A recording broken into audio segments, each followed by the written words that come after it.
नमस्कार मित्रांनो, ठरलं तर मग या सिरियलमध्ये काय घडले आपण ते बघणार आहोत। सायली आणि अर्जुन त्याच्या नकली आई बापांना शोधण्यासाठी बाहेर पडलेले असतात। इकडे तिकडे शोधतात पण ते सापडत नाही।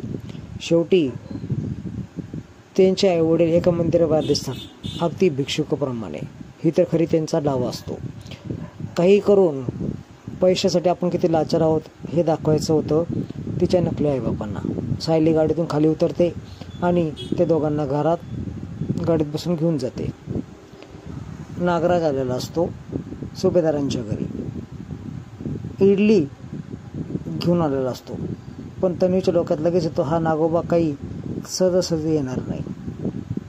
त्यावेळेस तन्वी सांगते की गुड न्यूज आहे, सायलीचे आईवडील निघून गेले। तेवढ्यात नागराज घराबाहेर बघतो तर परत बॅड न्यूज साठी असं बोलतो आणि बघ अर्जुन ते घेऊन आले तिच्या आई बापांना, ते बघ। हे पाहून तिथून ती लगेच निघून जाते। खरं तर नागराज तिचा मोबाईल चोरण्यासाठी आलेला असतो हॅकर सोबत। ती इकडे गेलेले पाहून लगेचच तो मोबाईल उचलतो आणि हॅकरकडे जातो। इकडे ज्यावेळेस सुभेदारांचे सर्वजण विचारतात की कुठे गेला होतात तुम्ही, त्यावेळेस खूप सफाईने खोटं सगळं ते सांगत राहतात। हे पाहून अर्जुन आणि सायली हे एकमेकांकडे बघतात। खरं तर ज्यावेळेस गाडीमध्ये ते दोघेही पाठीमागे बसतात त्यावेळेस आरशामधून अर्जुन त्यांच्याकडे बघत असतो।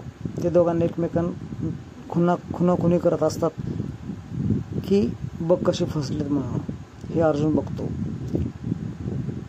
सायली जबाब विचारत जाते त्यांना की तुम्ही भीक का मागत होता, तुमच्या अंगात कला आहे, तुम्ही टेलरिंग काम का करत नाही। पुन्हा ते खोटनाटं उत्तर देतात। इकडे अर्जुन आणि सायली यांचे देखील बोलणं चालू होतं। ते माझे आईबाप असूच शकत नाही असं सायली ठामपणे बोलते। अर्जुन मी DNA टेस्ट केली आहे असं बोलतो। DNA टेस्ट चुकीची असू शकते असं ती बोलते। खरं तर सगळ्यात पहिले पॉझिटिव्ह टेस्ट आले तर तिला खूप शॉक बसतो। असेच नवनवीन अपडेट बघण्यासाठी चॅनल सबस्क्राईब करा, बेल आयकॉन दाबा। व्हिडिओ पाहिल्याबद्दल